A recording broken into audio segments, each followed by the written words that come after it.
सार्थ तुकाराम गाथा अभंग 90.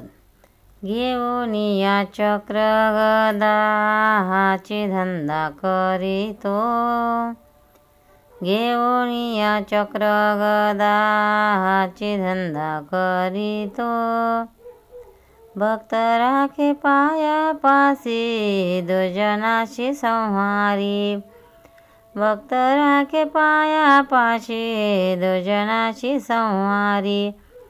अव्यक्त ते आकारले रूपाले अनावंत.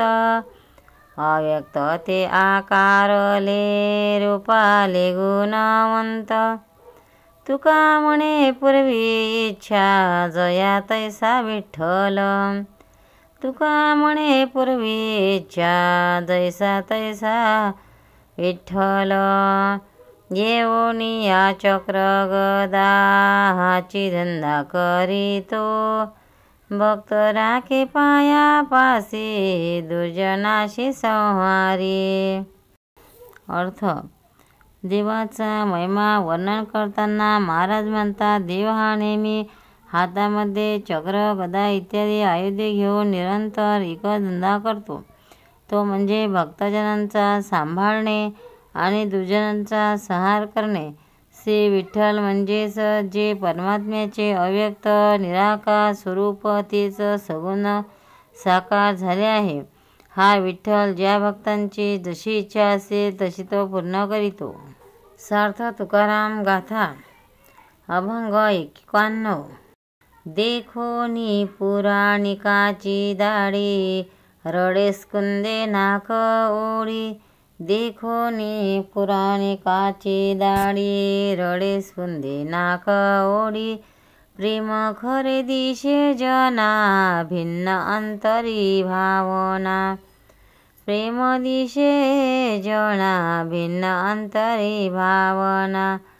आवरीला नाव रे खुर आठविणे वरे.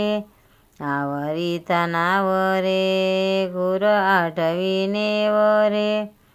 बोलो नाही मुखा वाटा मने होता ब्याटा तोटा. बोलो नाही मुखा वाटा मने होता याचा तोटा. दोही सिंगी चारी पाय कुणा दावी म्हणे होय. दोन्ही सिंगे चारी पाय कुणा दावी म्हणे होय. मना बोलता बोबड मेला त्याची चरफळ. मना मानिता बोकड मेला त्याची चरफळ. होता भाव पोटी मुखाला शेवटी. होता भाव पोटी मुखाला शेवटी. तुका म्हणे कोंडे कळो तेथे ते रोकडे. तुका म्हणे कोंडे कळो येथे ते रोकडे. अर्थ तुकाराम महाराज एका धनगराची गोष्ट सांगतात. एक वृद्ध पुराणिक एका देवळात रोज पुराण सांगत असत. त्यांना दाढी होती. तेथील श्रोत्यामध्ये एक धनगर असे. पुराणिक बुवा पुराण सांगू लागले म्हणजे त्याची दाढी हलत असे. ती पाहून तो धनगर डसडसा रडू लागे. तो मधून हुंदके देत असे आणि नाक चढवीत असे. ते पाहून पुराणिक व इतर श्रोते यांना असे वाटले, खरोखर हा प्रेमळ आहे. पण त्या धनगराची रडण्याची भावना वेगळी होती. ते त्याचे रडे त्याला आवरत नसे. कारण त्याचा एकुलता एक आवडता बोकड गेला होता. त्याचे खूर व नख्या आणि दाढी त्याला क्षणोक्षणी आठवत होती.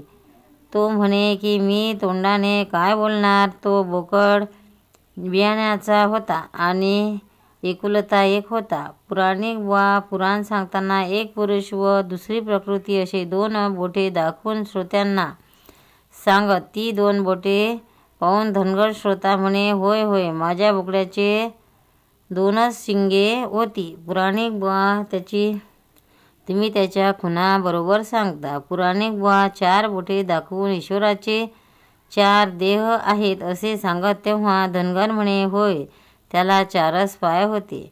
किती बरोबर खुणा सांगतात. त्या धनगराचे अंतःकरण तळमळ होते ते केवळ मेलेले बोकड आठवण्यामुळे होय.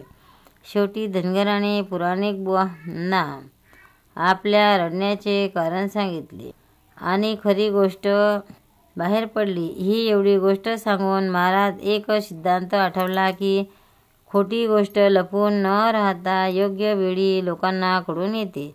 म्हणून भक्ताच्या ठिकाणी जे अष्ट सात्विक भाव प्रगट होतात ते खरे असावेत, खोटे नसावेत.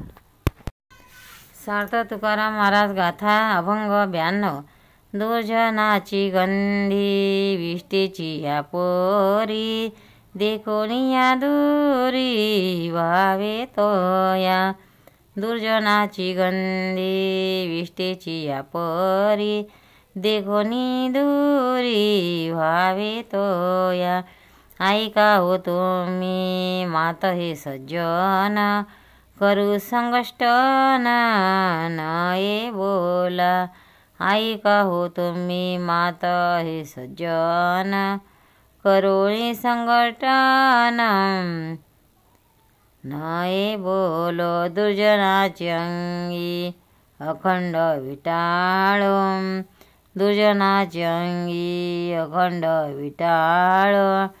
वाणी रजस्वला सर्वे तैशी, वाणी रजस्वला शिवे तैशी. दुर्जनाचे भय धरावे त्या परी, पिसळल्या परी द्यावे श्वान.